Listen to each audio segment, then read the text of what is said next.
Le 3 février 2026, l'hôpital MSF à Lankien, dans l'état de Jonglei, est touché par une frappe aérienne des forces gouvernementales sud-soudanaises, faisant un blessé parmi le personnel de l'organisation.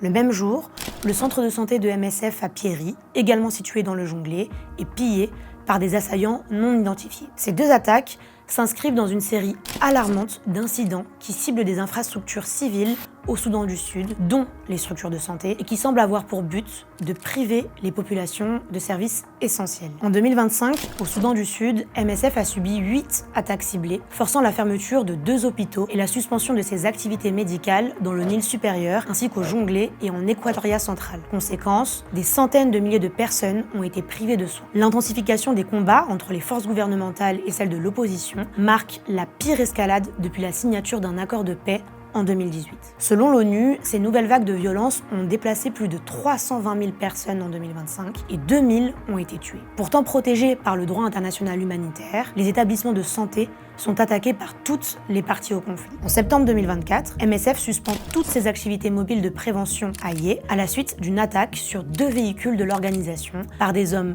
masqués et l'enlèvement de 2 membres de son personnel. À l'époque, c'est déjà le 3e incident en 3 mois contre des organisations humanitaires dans les environs de Yé, près de la frontière avec la République démocratique du Congo. Quelques mois plus tard, en janvier 2025, 2 bateaux clairement identifiés comme appartenant à MSF, qui se rendent de Nazir à Oulang, dans l'état du Haut-Nil, sont attaqués par des hommes armés, ouvrent le feu et font un blessé parmi le personnel de l'organisation. Le 14 avril, l'hôpital de MSF à Oulang est pillé par des hommes armés qui menacent patients et personnel. Cette attaque entraîne la fermeture de l'hôpital, le seul du comté, privant plus de 150 000 personnes de soins médicaux vitaux. Le 3 mai, l'hôpital de MSF à Old Fangak, dans l'état de Jonglei, est bombardé par 2 hélicoptères de combat, détruisant la pharmacie. 7 personnes sont tuées à proximité et 27 autres sont blessées, dont 4 membres du personnel de MSF. L'insécurité contraint MSF à réduire ses services dans les comtés de Yé et Morobo. Le 25 juillet, un agent du ministère de la Santé est enlevé dans une ambulance MSF à Morobo. 4 jours plus tard, un employé MSF subit le même sort